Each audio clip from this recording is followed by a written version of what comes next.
সমাজে এমন কিছু বাবা-মা আছে যারা নিজের সন্তানের জীবনটাকে নিজের হাতের মুঠোর মধ্যে রাখতে চায়। যে সন্তানের জীবনটা যেন আল্লাহ তার হাতে দিয়েছে। তাকে যেমন খুশি সে তেমন করেই চালাবে। মানে সন্তানের কোনো ব্যক্তির স্বাধীনতা থাকতে পারবে না।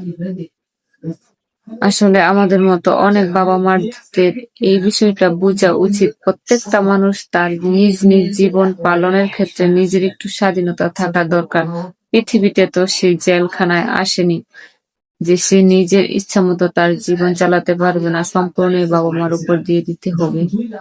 তবে বাবা-মার একটা দায়িত্ব আছে, সন্তান যদি ভুল রাস্তায় চলে, ভুল কাজ করে তাহলে সঠিক পথ দেখিয়ে দেওয়া, ভালো কাজের উপদেশ দেওয়া। এর চেয়ে বড় দায়িত্ব আর পৃথিবীতে সন্তানের উপর কিছু মনে করি না আমি।